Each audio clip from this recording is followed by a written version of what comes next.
नमस्कार दोस्तों, आपका स्वागत है आपके अपने यूट्यूब चैनल स्मार्ट स्टडी पर। फ्रेंड्स, आज की क्लास जो है यह क्लास एसएससी एमटीएस एग्ज़ाम 2026 के लिए बहुत ही ज़्यादा महत्वपूर्ण है। जिन बच्चों का एग्ज़ाम जो है 4, 5, 6 और 7 फरवरी को है, उनके लिए यह क्लास जो है विशेष रूप से तैयार की गई है। इस क्लास में जो है इम्पोर्टेंट क्वेश्चन हैं, एग्ज़ाम में सीधे आने वाले क्वेश्चन हैं। ठीक है, तो कोशिश करना आप लोग कि इस क्लास को पूरी देख लेना। क्लास ज़्यादा बड़ी नहीं करेंगे क्योंकि इम्पोर्टेंट क्वेश्चन ही इसमें शामिल किए गए हैं।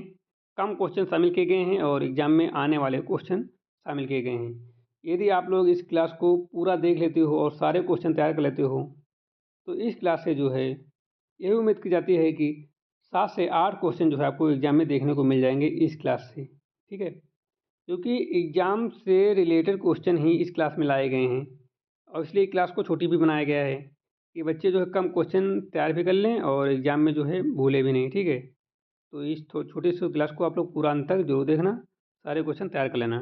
ठीक है, एक बार में नहीं हो तो दोबारा देख लेना, बट पूरी जरूर देख लेना।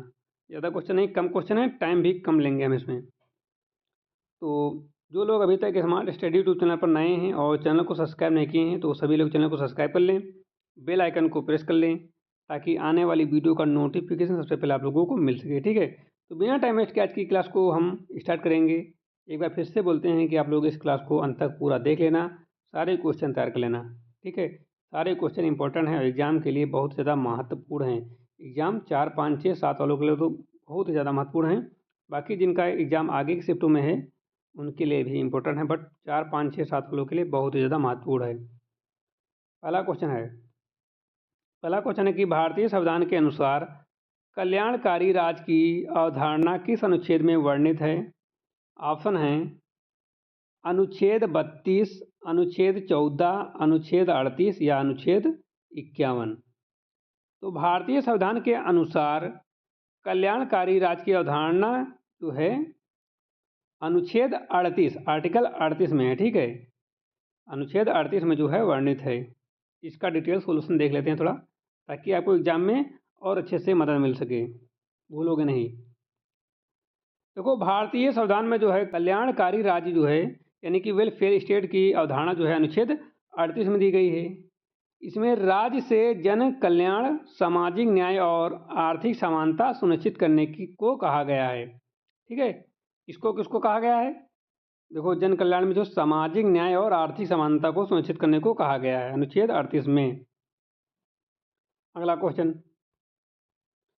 क्वेश्चन है कि किस प्रक्रम में वैनेडियम और पेंटाऑक्साइड को एक उत्प्रेरक के रूप में प्रयोग किया जाता है? ऑप्शन है संस्पर्श पराक्रम, हैबर प्रक्रिया, ओस्टवाल्ड प्रक्रिया, स्टीमर प्रक्रिया। संस्पर्श प्रक्रम, हैबर प्रक्रिया, ओस्टवाल्ड प्रक्रिया या स्टीमर प्रक्रिया। तो राइट आंसर हो जाता है ऑप्शन नंबर ए, संस्पर्श प्रक्रम यानी कि कांटेक्ट प्रोसेस।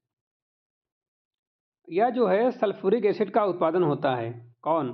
Content process. ठीक है, इसमें जो है विनाडियम पेंटाऑक्साइड यानी कि V2O5 उत्प्रेरक के रूप में काम करता है और यह जो है SO2 और SO3 में ऑक्सीकरण करता है और इस प्रक्रिया से जो है उच्च शुद्धता वाला H2SO4 यानी कि तेजाब प्राप्त होता है। ठीक है, तो सही उत्तर जो है संस्पर्श पराक्रम है यानी कि कंडक्ट प्रोसेस, कंटेक्ट प्रोसेस। ठीक है, ऑप्शन नंबर ए बिल्कुल सही जवाब है, कंटेक्ट प्रोसेस। अगला क्वेश्चन है कि सुरामीन नामक दवा का उपयोग किस रोग की रोकथाम के लिए किया जाता है? सुरामीन नामक दवा का उपयोग किस रोग की रोकथाम के लिए किया जाता है? मलेरिया, एड्स, क्षय रोग या हेपेटाइटिस। तो इसका प्रयोग जो है एड्स के लिए किया जाता है। सुरामीन दवा का प्रयोग एड्स और अन्य बीजाणु रोगों के इलाज में किया जाता है। यह विषाणु के शरीर में प्रवेश और गुणन को रोकती है। ठीक है, अगला क्वेश्चन, किस वायसराय के शासनकाल में 1945 में शिमला समझौता हुआ? Lord Mountbatten, Lord bowel, Lord Curzon या लॉर्ड रिपन? किस वायसराय के शासनकाल के समय जो है 1945 में शिमला समझौता हुआ? क्वेश्चन ऐसा भी पूछा जा सकता है कि शिमला समझौता कब हुआ, तो आप लोग बता सकते हैं 1945 में। और दूसरा क्वेश्चन पूछा जा सकता है, बन सकता है कि शिमला समझौता किस वायसराय के शासनकाल में हुआ? ठीक है, तो ये क्वेश्चन यहाँ हम पूछ ही रहे हैं कि किस वायसराय के काल में हुआ, शासनकाल में हुआ, और ये इस टाइप क्वेश्चन हमने हम बता दिया जो क्वेश्चन में आंसर छिपा है। ठीक है, तो इसका जो राइट आंसर हो जाता है option number B, lord Wavell के समय। शिमला समझौता 1945 में हुआ। इसका उद्देश्य क्या था? इसका उद्देश्य जो था भारतीय राजनीतिक प्रतिनिधित्व को बढ़ाना और द्वितीय विश्व युद्ध के बाद राजनीतिक स्थिरता लाना था। यह समझौता जो है किसने किया था? लॉर्ड बावेल के शासनकाल में हुआ था। किसके शासनकाल में हुआ था? लॉर्ड बावेल शासनकाल में हुआ था, या फिर लॉर्ड बावेल के द्वारा हुआ था, ये भी बोल सकते हो। ठीक है, तो शासन किसका चला था? लॉर्ड बावेल का। ऑप्शन नंबर बी बिल्कुल सही जवाब है। अगला क्वेश्चन है कि च्यवनप्राश औषधि किस ग्रंथ के वर्णन के आधार पर बनाया गया है? अष्टांग हृदय, चरक संहिता, सुसीता संहिता, भागवतम? तो ये जो बनाया गया है ये चरक संहिता पर बनाया गया है। च्यवनप्राश आयुर्वेदिक औषधि है। यह वर्णित है कि चरक संहिता में इसका उद्देश्य रोग प्रतिरोधक क्षमता बढ़ाना और स्वास्थ्य सुधारना है। सही उत्तर जो है चरक संहिता है। अगला क्वेश्चन है कि सरिस्का वन्य जीव अभ्यारण्य राजस्थान के किस जिले में स्थित है? और क्वेश्चन ऐसे भी पूछा जा सकता है कि सरिस्का वन्य जीव अभ्यारण्य भारत के किस राज्य में स्थित है? ठीक है, तो दोनों तरह से आपको उत्तर करना है। राजस्थान में स्थित है, पहले से पता है, क्वेश्चन में ही आपको पता चल गया। और राजस्थान के किस जिले में है? अलवर, जयपुर, टोंक या भरतपुर में? तो राइट आंसर हो जाता है ऑप्शन नंबर ए, अलवर में ही है। सरिस्का अभ्यारण्य राजस्थान में अलवर जिले में स्थित है। यह बाघों और अन्य वन्य जीव के लिए प्रसिद्ध है। यह पर्यावरण और पर्यटन के दृष्टिकोण से महत्वपूर्ण है। सही उत्तर अलवर है। अगले क्वेश्चन चलते हैं कि राष्ट्रमंडल खेलों का प्रतीक यानी लोगो का शुभारंभ किस वर्ष से शुरू हुआ? 1962, 1966, 1970, 1958? तो राष्ट्रमंडल खेलों का प्रतीक लोगो का शुभारंभ जो है वो 1966 से स्टार्ट हुआ। कब से? 1966 से। राष्ट्रमंडल खेलों का आधिकारिक प्रतीक जो है 1966 में शुरू हुआ। इसका उद्देश्य खेलों के प्रति जागरूकता और पहचान बढ़ाना था। इससे खेल भावना और एकता का संदेश दिया गया। सही उत्तर जो है 1966 है। अगला क्वेश्चन है कि जब कुल राजस्व के समान ही कुल लागत होती है तब उस स्थिति में क्या कहते हैं, या उस स्थिति को क्या कहते हैं? ठीक है, क्वेश्चन में एक दो बार पढ़ा चुके इसको। लाभ, प्रॉफिट, हानि, संतुलन, स्थिर बिंदु और लागत मूल्य कॉस्ट प्राइस? तो शायद इसका आंसर संतुलन स्थिर बिंदु यानी कि ब्रेक इवन पॉइंट होना चाहिए। ठीक है, क्योंकि कुल राजस्व समान है और लागत भी समान है, तो सी होना चाहिए ना, सी होना चाहिए ना। तो option number C is correct होना चाहिए, और होना नहीं जी हाई। ठीक है, option number C is correct है। जब कुल लागत और कुल राजस्व बराबर होते हैं तो किसी प्रकार का लाभ या हानि नहीं होती। इसी जो बोलते हैं ब्रेक इवन पॉइंट कहा जाता है। यह व्यवसाय में आर्थिक स्थिति जानने का महत्वपूर्ण बिंदु है। ठीक है, अनीश्वरवाद के संबंध में किन दो धर्मों में समानता है? ऑप्शन है हिंदू धर्म और जैन धर्म, बौद्ध धर्म और जैन धर्म, इस्लाम और सिख धर्म, क्रिश्चियन और बौद्ध धर्म? तो इसका जो है राइट आंसर हो जाता है कि अनीश्वरवाद के संबंध में जो है बौद्ध धर्म और जैन धर्म यानी कि बुद्धिज्म और जैनिज्म जो हैं इसमें समानता है। ऑप्शन नंबर बी बिल्कुल सही जवाब हो जाता है। ठीक है, option number B is correct. बौद्ध और जैन धर्म में ईश्वर के सृजन संबंधी विश्वास की कमी, इन्हें अनीश्वरवादी धर्म कहा जाता है। दोनों धर्मों में कर्म और मोक्ष की अवधारणा प्रमुख है। ठीक है, अगला क्वेश्चन है, रविंद्रनाथ टैगोर का कौन सा शिष्य जो है ऑस्कर पुरस्कार प्राप्तकर्ता बना? सत्यजीत राय, श्याम बेनेगल, बीसी सिन्हा या के.बी. हान? तो राइट आंसर हो जाता है सत्यजीत राय। सत्यजीत राय जो है रविंद्रनाथ टैगोर के शिष्य माने जाते हैं।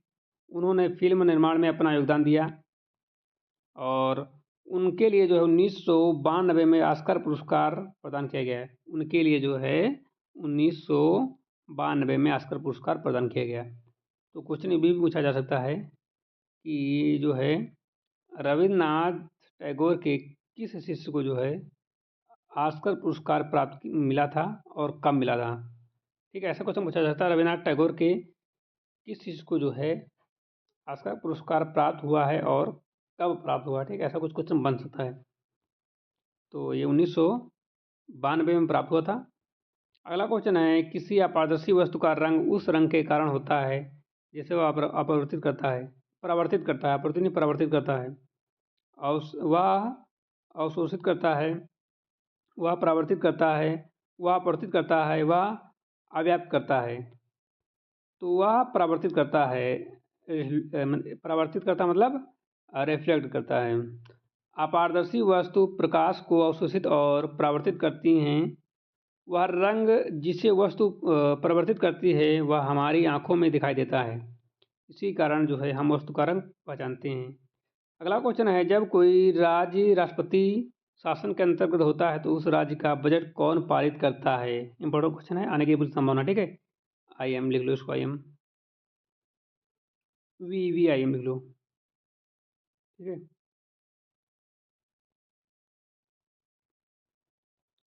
राज्यसभा, लोकसभा, संसद या मुख्यमंत्री? तो हो जाता संसद, पार्लियामेंट, संसद, सांसद नहीं संसद। ठीक है, और राष्ट्रपति शासन में राज्य का विधानमंडल नहीं होता है। इस स्थिति में जो है राज्य का बजट संसद द्वारा पारित किया जाता है। यह संविधान के अनुच्छेद जो है 356 के तहत संभव है। अगला क्वेश्चन, चार धातुओं को आवर्त सारणी के किस समूह में रखा गया है? ऑप्शन है, ये चार ऑप्शन दिए हुए हैं, first A, second A, third A, fourth A. तो राइट आंसर हो जाता है फर्स्ट ए में। चार धातुएं जो होती हैं लिथियम और सोडियम, पोटेशियम, रूबियम और ऐसे सब हैं। ठीक है, और सारणी के पहले समूह में आती हैं। ठीक है, इन्हें जो है ग्रुप फर्स्ट ए कहा जाता है। ये अत्यधिक प्रतिक्रियाशील और नरम धातुएं हैं। सही उत्तर जो है फर्स्ट ए में। ठीक है,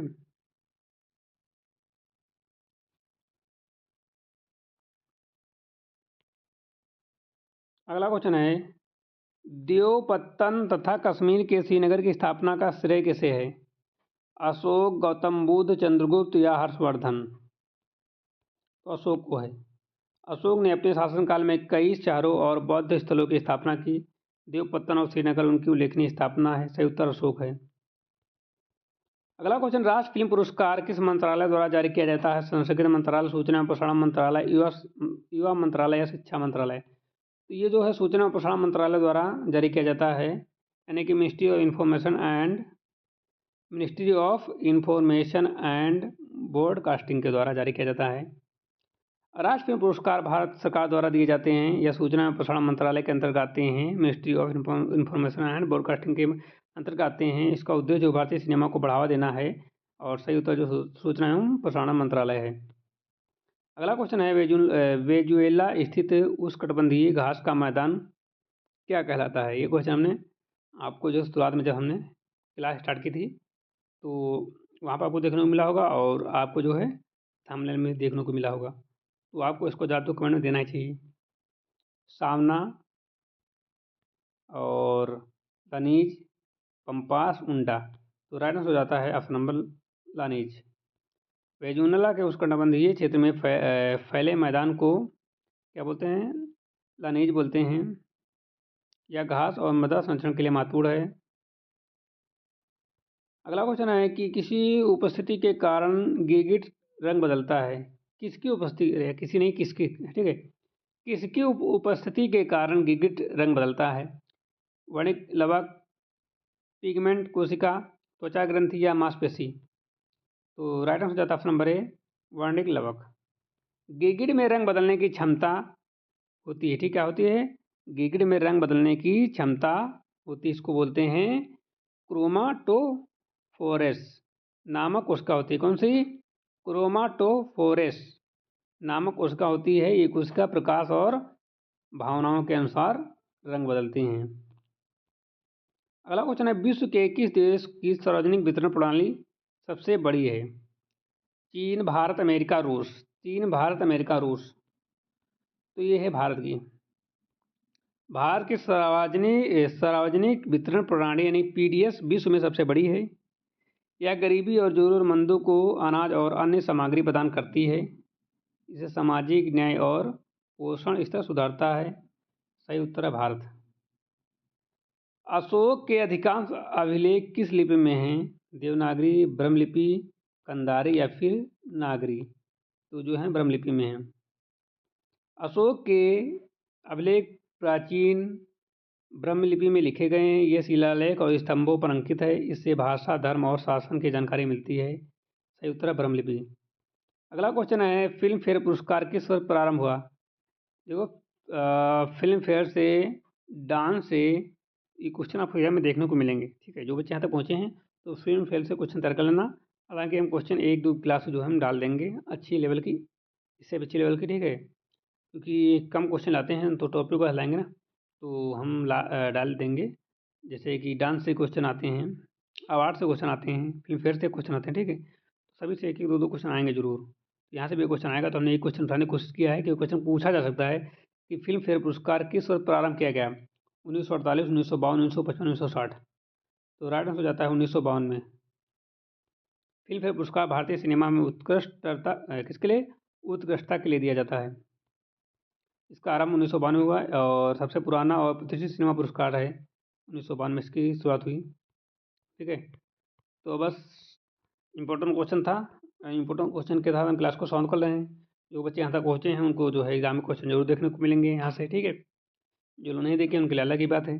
जो लोग लास्ट तक देखे हैं उनको एग्जाम में क्वेश्चन देखने को मिलेंगे। सभी बच्चे जो है यहाँ से देखे हो तो 1-2 बार रिपीट कर लेना, अच्छे से तैयार कर लेना। ठीक है, क्वेश्चन आपको जरूर देखने को मिलेंगे। ठीक है, उम्मीद तो यही है कि क्वेश्चन मिलने चाहिए, क्योंकि अच्छे लेवल से क्वेश्चन कराए गए हैं। तो मिलते हैं नई क्लास के साथ, तब तक के लिए जय हिंद।